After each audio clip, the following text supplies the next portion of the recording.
ไม่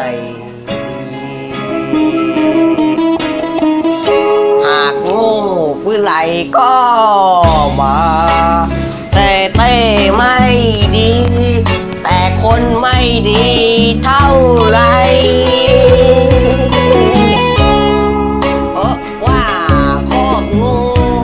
แต่เต้มันงูแต่หากเต้ไม่ดีก็ไม่ดีก็ไม่ดี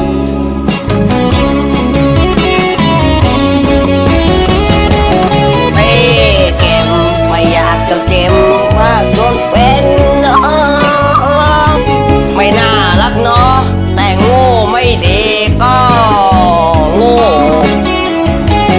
เอ้ตัวจริงแม่งไม่โง่ไม่ดีตัวแสนแค่คนโง่ไม่ดีแต่วันตาว่าไปแต่เต้มันโง่ไม่ด่าแต่ว่าไม่น่าดูตามาเก็บว่าไม่คืนมันแต่งูมันไม่งั้นแต่มันด่าคนอื่น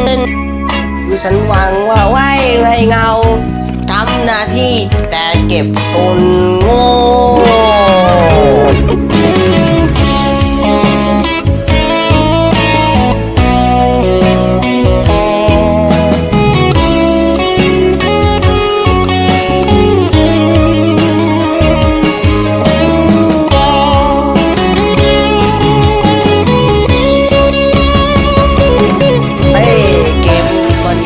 เต็มว่าจนเป็นน้อ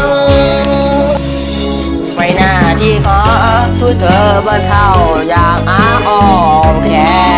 นไม่ใช่ตัวจริงเป็นไปได้เรื่องไอตีเต้แม่ไม่รู้อ้อมแขนแต่คนหาเวลาเต็งเว้ยหากใครสักคนก็เดินเข้ามาไม่แหกหน้าดูตาแต่ไม่เห็นปัญหาคืออยากถามเธอดูสักคำปล่อยฉันไปได้หรือเปล่าแต่เต้